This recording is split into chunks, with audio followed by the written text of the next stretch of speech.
Henrique Zimmermann Benarroch é um jornalista, escritor, diretor, conferencista, professor universitário, judeu de origens portuguesa e espanhola. Trabalha como correspondente no Oriente Médio para vários veículos de mídia internacional em 5 idiomas: inglês, espanhol, português, é claro, francês e hebraico.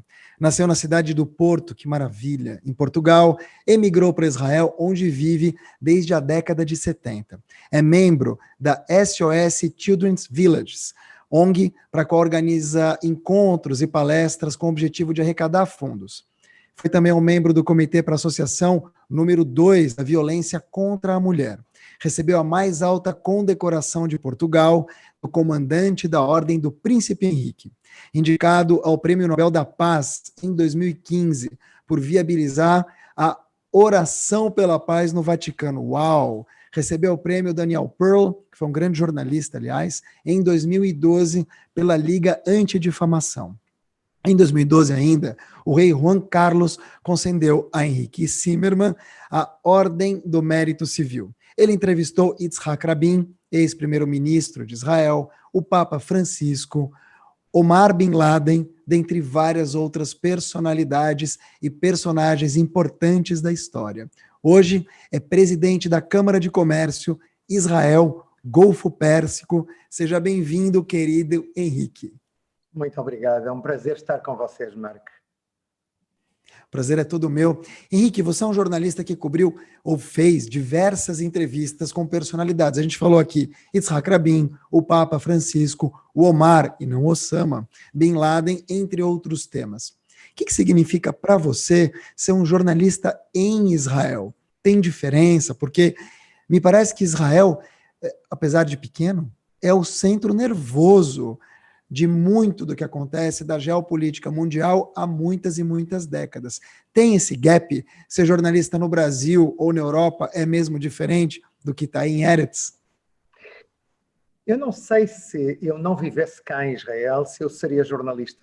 Eu não sei se realmente iria nesse sentido. Eu acho que a minha carreira está intimamente relacionada e vinculada com o que aqui acontece.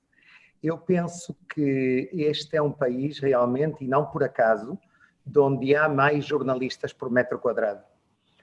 Sobretudo jornalistas dos mídias de todo o mundo. E não é casual. É que realmente este é o centro do mundo em muitos aspectos, para metade da humanidade, para 2 bilhões de cristãos, até um pouco mais, para 1,8 bilhões de muçulmanos e para 15 milhões, 14 milhões e meio de judeus. Este é um lugar muito especial e isso é quase a metade da humanidade. Eu penso que ser aqui jornalista não é só ser jornalista, é ter um tipo de missão. E isso foi o que eu abracei durante as últimas décadas. Como nasceu isso em você? Como nasce o jornalista Henrique? Pequeno, lá em Portugal, você acompanhava notícias? Você e eu, a gente é quase contemporâneo. Você está com quantos anos? Eu agora tenho 61. O meu pai lia 5 jornais por dia como mínimo. Uau. Eu lembro-me que quando eu era um menino de 13 anos, 14 anos, aconteceu a Revolução em Portugal, a Revolução Democrática, a Revolução dos Cravos, de Abril, em 1974, e eu vivi essa revolução muito de perto. De facto, manifestei-me e recebi golpes, que eu digo até hoje, eu sinto esses golpes ainda nas minhas costas. E eu lembro-me que já nessa altura eu entendi o papel dos mídias para afetar a vida política, para afetar o regime que se escolhe, para afetar tudo o que depois aconteceu em Portugal, e eu vi aqui também em Israel. Vi o poder realmente dos meios de comunicação em tudo o que acontece aqui, e eu acho que foi uma coisa natural. Para mim, eu tinha isso todo o tempo na minha mente, como uma opção, e quando chegou o momento, eu simplesmente editei um jornal na Universidade de Tel Aviv, onde eu estudei, e de onde depois fui professor, e aí começou tudo a acontecer. Você nunca morou no Brasil? Não, mas estou casado com uma filha de brasileiros, de cariocas, que vieram para Israel nos anos 60, a Yael, e a Yael é muito brasileira, apesar de ter nascido em Portugal, quando o pai era cônsul em Lisboa, cônsul de Israel, e apesar disso, ela tem um vínculo muito profundo com o Brasil, até hoje, o que me levou a mim também a aproximar-me muito ao Brasil, sobretudo nos últimos 15 anos, eu diria. Você mora onde, em Israel? Em Tel Aviv, num bairro que se chama Neve Tzedek, no sul de Tel Aviv, que é um dos primeiros bairros da cidade, construído há 110 anos, uma zona de artistas em frente ao mar, que eu me apaixonei por ela e ficamos por aqui. Quando a gente fala de Brasil, aos olhos de eu vou te chamar de crítico, mas não no sentido de pensamento crítico, vai. Uma pessoa que tem um pensamento crítico como o teu, uma pessoa que pensa, o que é raro, tá? Em muitas bolhas aqui do Brasil. Qual é a imagem que você, um pensador, vivendo em Israel, que conhece a realidade brasileira, qual é a imagem que te vem hoje do Brasil de 2021? A verdade é que, neste momento, não é uma imagem fácil. Eu acompanhei o Brasil, acompanhei o boom do Brasil durante bastantes anos. Eu lembro-me sempre aquela frase do Stefan Zweig, do País da Amanhã, e eu dizia sempre: o Brasil é eternamente o País da Amanhã, mas por fim, agora já não é da amanhã, é de hoje, há uns anos. E realmente a sensação era que alguma coisa estava acontecendo positiva, que punha o Brasil no mapa mundial, no mapa internacional. Neste momento preocupa-me profundamente, reconheço a política brasileira, preocupa-me a onda de populismo barato que existe, não só no Brasil, também noutros países, até mesmo vimos isso nos Estados Unidos, mas agora vemos também no Brasil, de uma forma muito destacada, muito notável, e eu penso que chegou o momento de que o Brasil decida o que quer ser quando for grande. Eu acho que há um problema de identidade neste momento no Brasil que se deve resolver, porque o Brasil é um país que merece estar realmente eu diria, nos primeiros países do mundo, em muitos aspectos, e é um país com um potencial verdadeiramente extraordinário, e eu espero que ainda nas nossas vidas, nos próximos anos, vejamos realmente uma mudança no Brasil que leve a pôr em prática e a usufruir e aproveitar todo esse enorme potencial que o Brasil tem. Em 2014, você vai se lembrar bem, havia mais uma crise entre Israel e Gaza, violência em Gaza. E aí, o porta-voz do Ministério das Relações Exteriores, Igal Palmor, disse que a decisão do Brasil de convocar à época o embaixador tornava o Brasil de gigante econômico para ser um anão diplomático. De um gigante econômico, cultural, para ser um anão diplomático. Você acredita que a relação entre Brasil e Israel, neste governo atual, que, pelo menos para o governo atual, é uma relação positiva aqui do Brasil, ou vista aqui do Brasil, melhorou nos últimos anos? Essa aproximação do governo federal com o Bolsonaro, com Israel, atenuou essa visão que até então, ou pelo menos na boca desse diplomata, o Brasil era um anão diplomático? Eu acho que eu conheço bem o Igal Palmor e eu tenho a impressão que isso foi uma frase dita no meio de uma explosão de emoções. Eu acho que nem ele mesmo pensava assim. Não se pode ser um gigante económico e um anão diplomático. É difícil. É verdade que o Brasil não tem o papel que tem os Estados Unidos ou que tem a União Europeia. Isso eu acho que os próprios brasileiros entendem. Mas o Brasil tem uma vantagem sobre outros países do mundo, países importantes, que é que tem duas grandes e fortes comunidades judaica e árabe. E eu penso que esse facto poderia dar ao Brasil um certo papel nesta região, não só entre palestinos e israelitas, senão também, em geral, em toda a região do Médio Oriente. Eu penso que o Brasil poderia ter um papel bastante mais notável, mas é preciso para isso uma relação empática com as duas partes. É preciso saber jogar isso. E, infelizmente, vimos governos muito pró-palestinos, que de alguma maneira eram muito críticos em relação a tudo o que Israel fazia, e o contrário. E dessa maneira não pode funcionar. Tenho certeza que sim.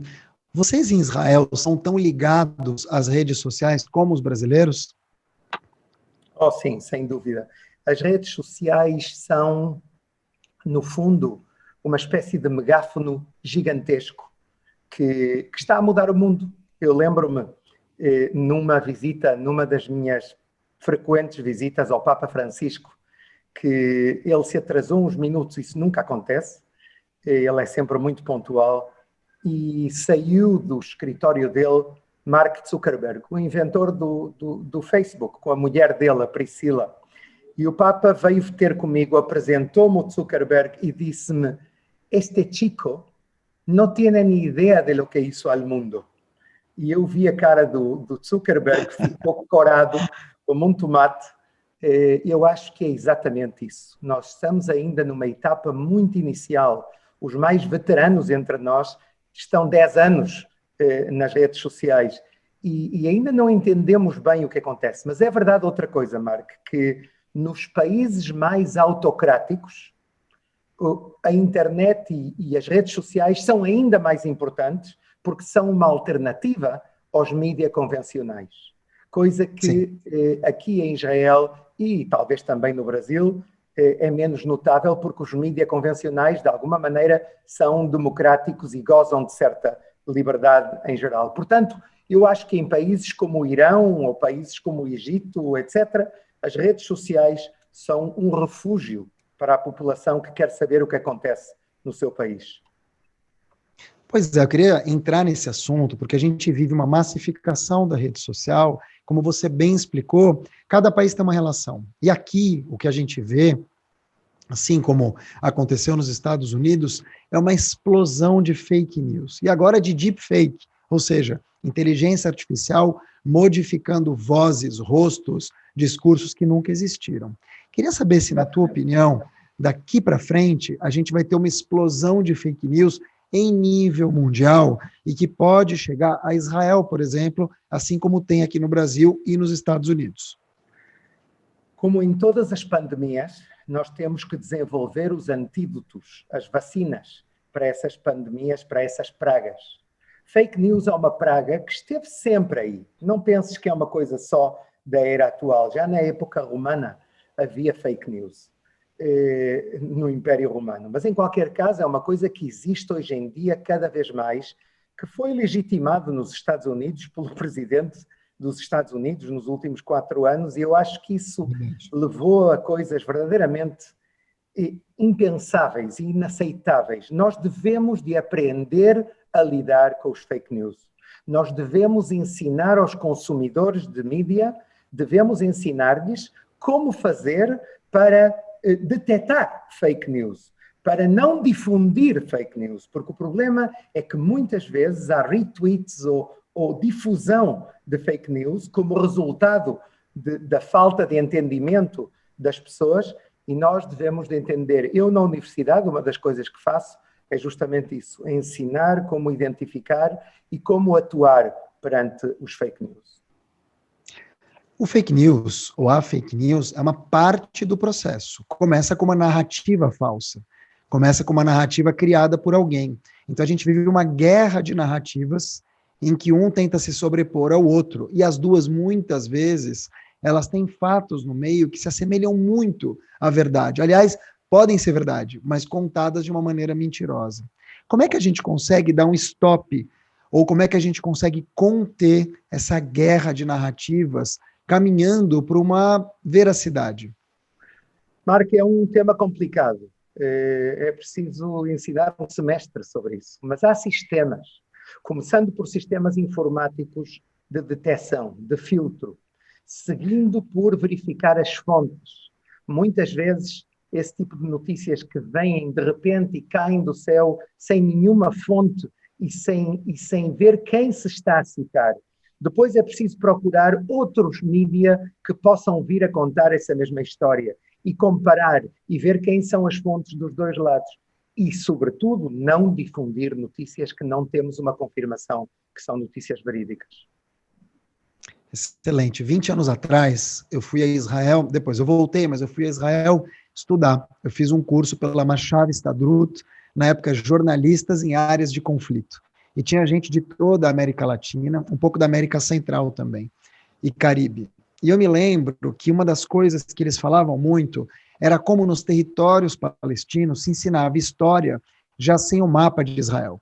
Ou seja, a narrativa começava ali. 2002 era a época da segunda intifada, que tinha começado em 2000, tinham começado a construir o muro, então todas aquelas explosões de ônibus, pizzaria Esbarro já estava fazendo um ano, então os atentados tinham diminuído, mas a memória viva daquelas carnificinas estava muito, muito presente.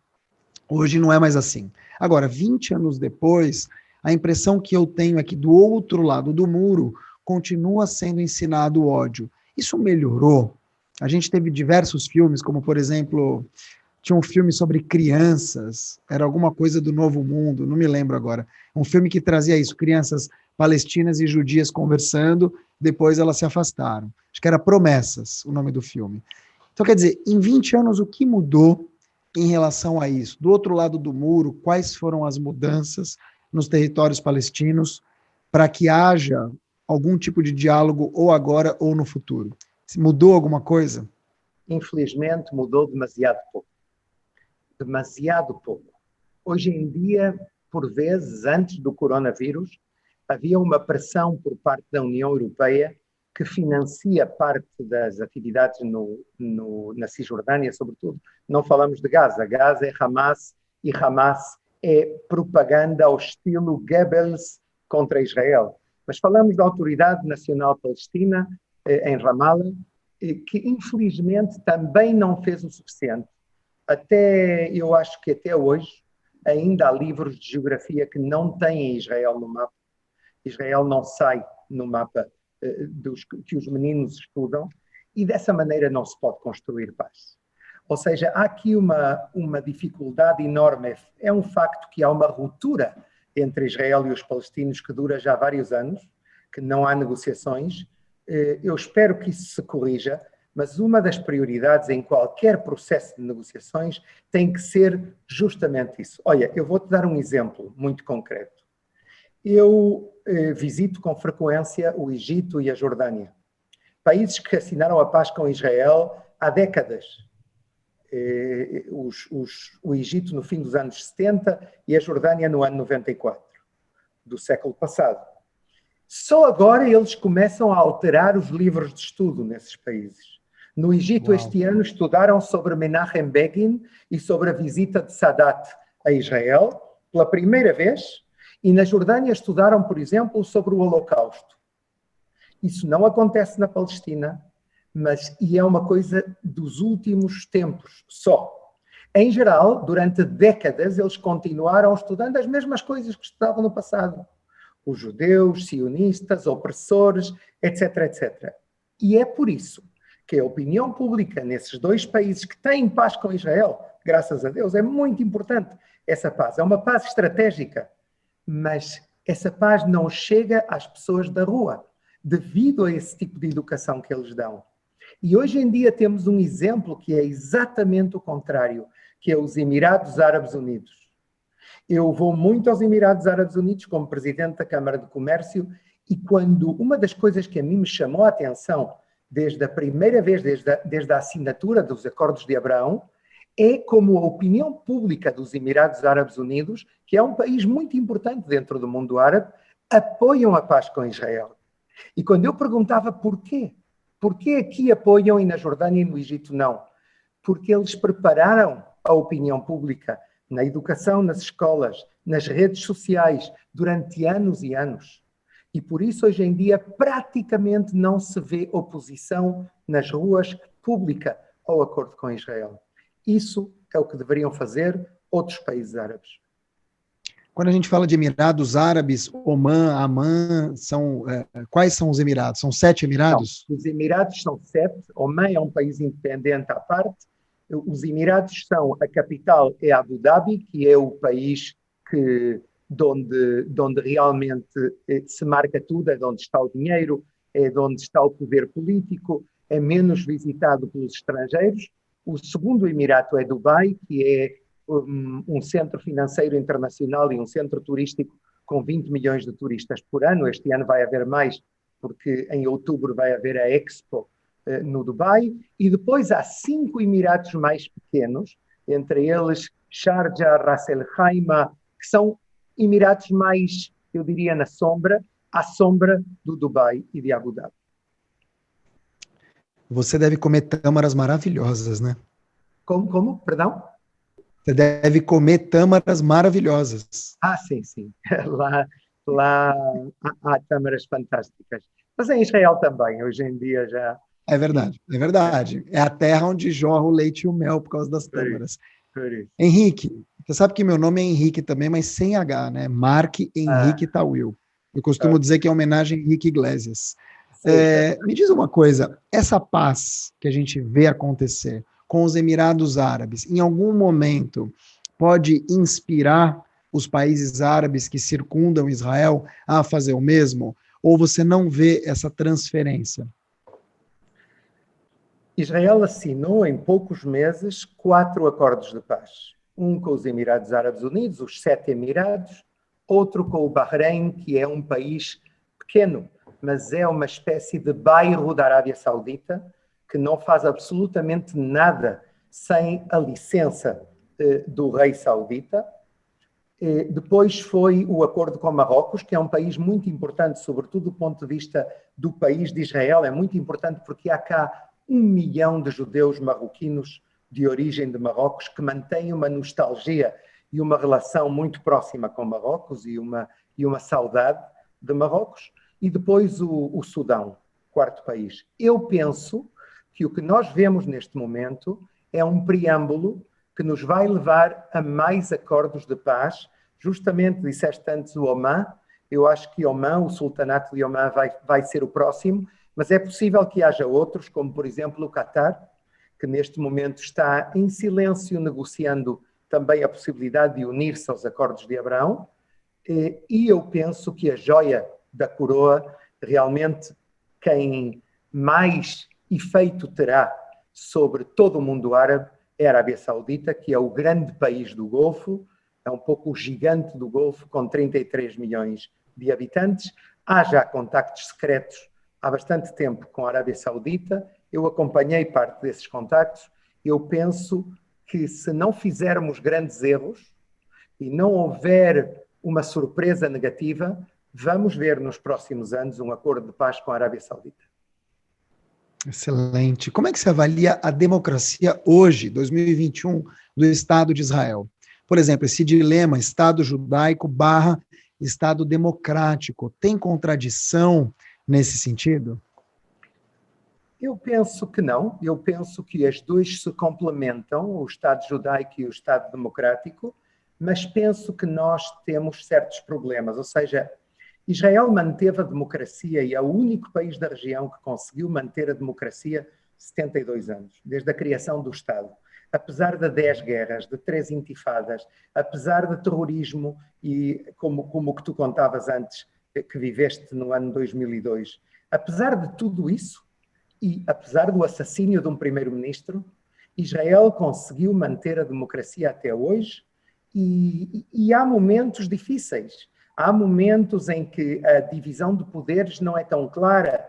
Há momentos em que no poder executivo há políticos que acusam o poder judicial de ditar o que deve acontecer no poder executivo e, por vezes, há uma espécie de tensão entre os 3 poderes e não sempre há aquela divisão de laboratório entre os 3 poderes. Eu penso que Israel tem, neste momento, 2 problemas.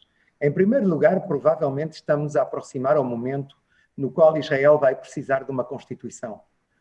Eu penso que, baseada na Declaração de Independência de Israel, que tem que ser a Magna Carta, tem que ser a base de tudo o que nós fizermos no futuro, devemos, talvez, ou ampliar as leis constitucionais, segundo o sistema britânico, ou criar realmente uma Constituição. E penso que temos um sério problema no nosso sistema eleitoral proporcional, que já não está adaptado a 2021. Era o que precisávamos nos anos 50, 60, para poder representar todas as forças políticas no Parlamento e não ter ninguém na rua. Neste momento, isso transformou-se numa espécie de vidro partido, que cada vez partimos mais e cada vez é mais difícil criar uma união que permita ter um governo com 61 membros. Vimos isso apoiado por 61 dos 120 deputados, vimos isso e é por isso que estamos a viver, que vamos viver no dia 23 de março, as quartas eleições em só 2 anos. É muita coisa. Você já pensou em se candidatar a ser deputado pelo Knesset? Eu candidatei-me uma vez com um objetivo muito claro. O meu objetivo foi ao Partido Avodá, ao Partido Trabalhista, e o meu objetivo era pôr sobre a mesa a opção regional, a possibilidade de uma paz com os países do Golfo e outros países árabes. Eu acho que consegui o meu objetivo.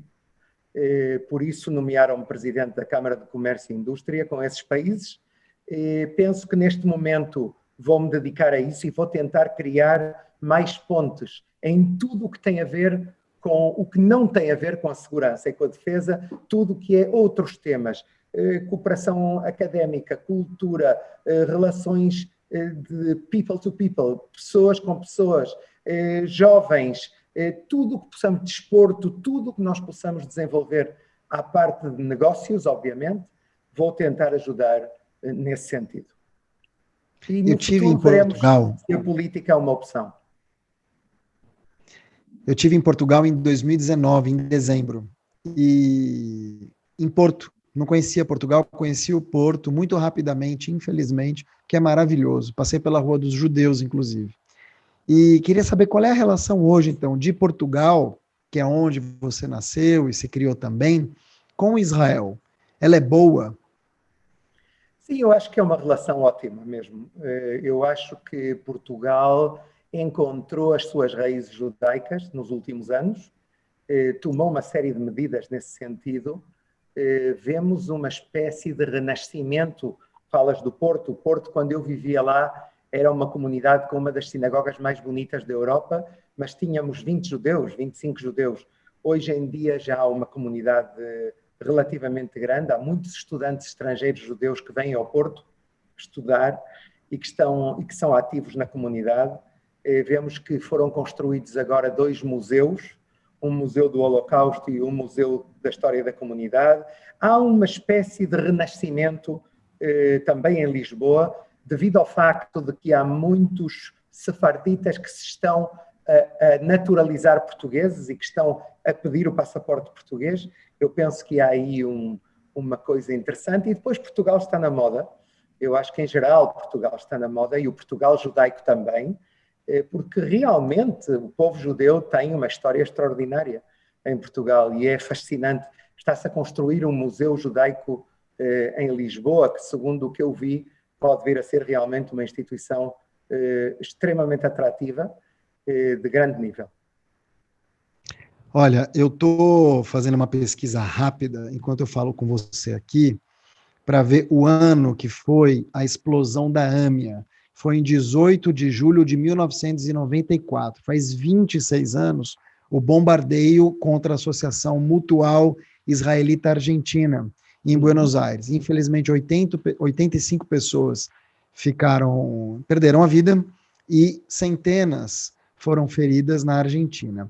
E aí, a Argentina, que ainda é um lar com 230 mil pessoas pertencentes à comunidade judaica, me parece muito representativa ainda para Israel. Mas diminuiu. Diziam que tinha 500 mil pessoas nos anos 80, judias, vivendo na Argentina.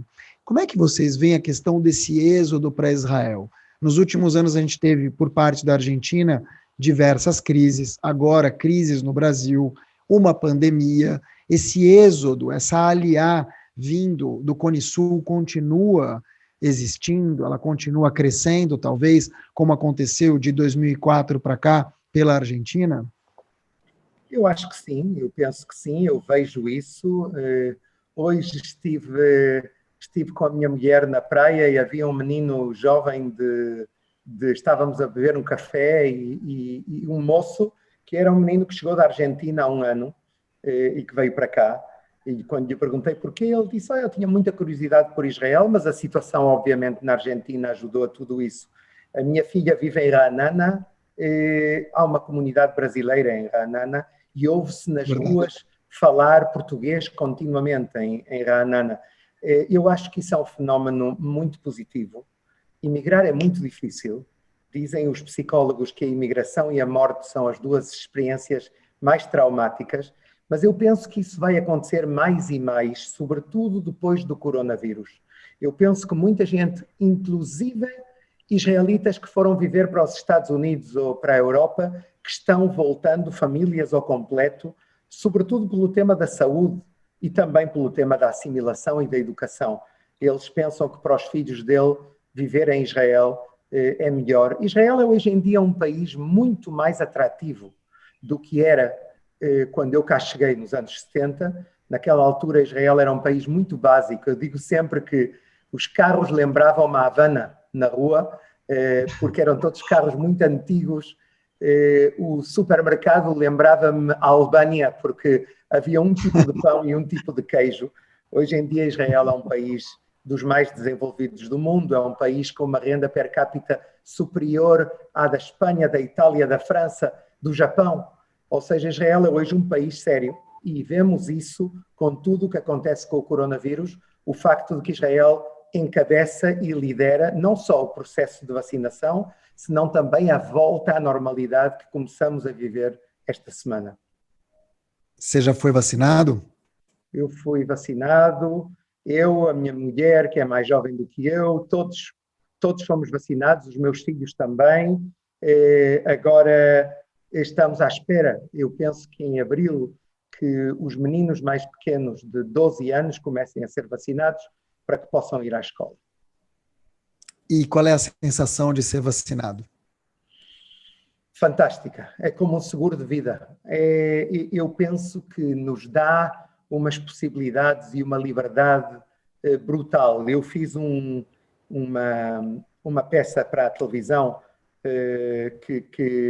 que mostra uma investigação que a seguradora médica Maccabi, que é uma das 4 que há em Israel, fez entre 600 mil pessoas e chegaram à conclusão que de 660 mil pessoas que se vacinaram, só 600 tiveram corona, foram positivas, todas elas de forma muito leve.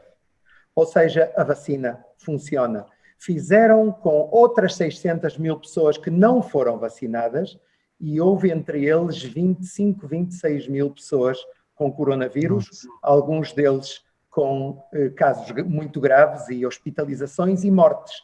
Ou seja, nós se comparamos entre os dois grupos com as mesmas idades, com as mesmas características, vemos que a vacina, pelo menos a vacina norte-americana, a Pfizer, que é que está a ser usada aqui, funciona.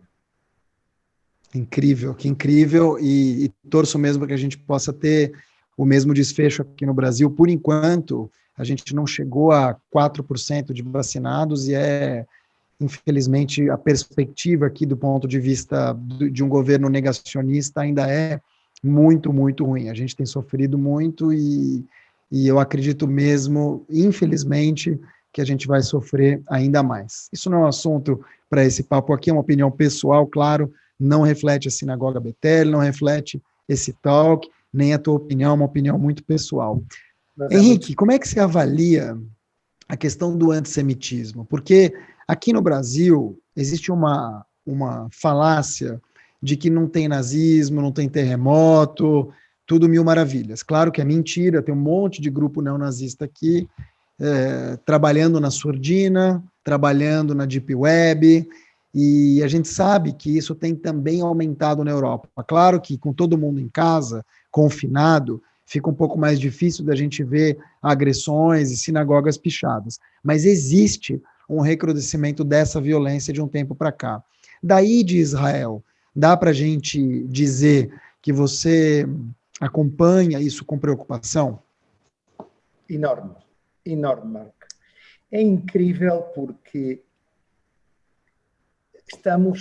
conforme nos vamos afastando do Holocausto e da Segunda Guerra Mundial, o tema está cada vez mais grave.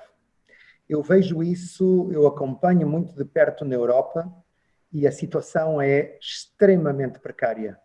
Vemos que já é legítimo realmente exprimir opiniões antissemitas, claramente antissemitas. Há um partido na Espanha que se chama Vox, que é um partido de extrema-direita, que infelizmente alguns judeus apoiaram porque eles exprimiam opiniões pró-Israel num momento determinado. Hoje eles decidiram pedir que o Código de Leis espanhol anule o castigo a quem exprime ideias antissemitas. Ou seja, eles querem que ser o antissemitismo não seja penal. É incrível, estamos em 2021 e o que vemos é realmente que o problema vai crescendo e não reduzindo-se. Portanto, eu acho que é extremamente perigoso, é extremamente triste e nós, povo judeu, temos que encontrar os sistemas para unir-nos Israel e a diáspora na luta contra esse fenómeno. Qual é o teu sonho ainda não realizado? Porque alguém que entrevistou o Papa, na verdade eu não vou nem falar entrevistar, deve ser chapa do Papa, né? Vocês devem ter charlas, pelo jeito. Yitzhak Rabin, entre muitos outros personagens da história, foi condecorado com um prêmio tão relevante como Daniel Pearl, que foi um grande jornalista assassinado, salvo engano, no Afeganistão, não foi? Foi. E o que te falta, então, no jornalismo? Oi? Não, repete a pergunta. Tá. O que te falta como sonho dentro do jornalismo e da comunicação? Eu diria, se tu me perguntas qual é o meu sonho é chegar ao ano 2048, celebrar os 100 anos do Estado de Israel e que seja um Estado de Israel que eu vá deixar aos meus filhos, aos meus netos, em paz. Que seja um Estado de Israel de que todos possamos estar orgulhosos. Isso é o meu grande sonho, mais do que qualquer matéria jornalística ou qualquer scoop, ou qualquer êxito, ou qualquer prémio. Eu estou muito satisfeito com tudo o que consegui, estou muito orgulhoso de tudo o que consegui, mas se falamos de sonhos, esse é o meu grande sonho. Eu não tenho dúvida e fico imensamente feliz em te ouvir, porque eu acho que esse é um sonho para todo judeu, estando aqui no Brasil, em Israel, imagino que muito mais. Henrique Zimmermann Baroque, Ben Haroch, assim que fala o teu nome? É Ben Harosh, em hebraico, lembras-te que é Rosh. Então tinha alguma coisa. Exatamente. Então, Henrique Zimmermann Ben Harosh, acertei? Exatamente. Jornalista, escritor, diretor, conferencista, professor universitário, um grande tzadik, um grande judeu de origens portuguesa e espanhola, conversou aqui com a gente no Pretzel Talks e eu queria te agradecer demais. Qual é a tua mensagem, então? É um prazer enorme. Quem nos assiste quer uma mensagem tua para poder terminar. A gente não sabe que horas passa, né? Então, as pessoas podem assistir on demand. Então, não adianta falar para ter uma boa noite ou um bom dia, mas para ter ideias, sementes que você traga, o que você diria para quem está assistindo a gente? Eu diria que todos temos que ser muito fortes. Eu diria que o mundo muda.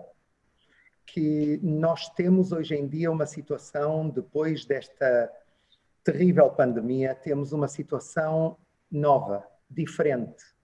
Mas que não tudo é mau. Há muitos problemas que ainda vamos ter que superar, mas eu acho que há também certas vantagens, porque as crises são oportunidades. E neste caso temos uma grande oportunidade.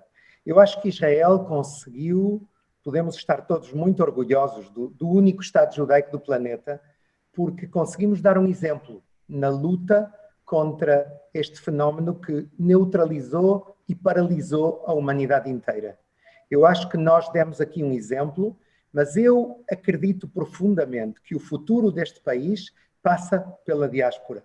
A metade do povo judeu, quase 8 milhões de pessoas, vivem na diáspora e o nosso futuro depende da relação entre Israel e a diáspora.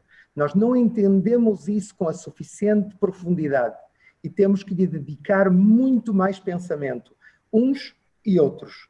Eu até cheguei a pensar um dia que seria necessário criar, ao lado do Knesset, do Parlamento de Israel, um Senado do povo judeu, para representar os problemas e os interesses das comunidades judaicas de todo o mundo e criar uma via de diálogo físico existente em Jerusalém, em Jerusalém, de todos os judeus do mundo. Somos muito poucos, infelizmente. Somos muito poucos. E uns sem os outros não temos futuro. Assim que devemos apoiar-nos, e essa é a minha mensagem especial para todos, e que o próximo Pesach seja um bom Pesach, um Pesach de liberdade, um Pesach realmente no qual todos nos sintamos, possamos reunir-nos com as nossas famílias e sentir-nos que somos parte deste povo, que fazemos todos a mesma coisa, estejamos de onde estejamos, no Rio, em São Paulo, em Manaus, ou em Tel Aviv, em Barcelona ou em Londres. E essa é a principal mensagem que eu vos quero enviar. Você é novo, vacinado, então dá tempo de você criar esse Senado, tá? Essa é a boa notícia. Vamos ver, oxalá.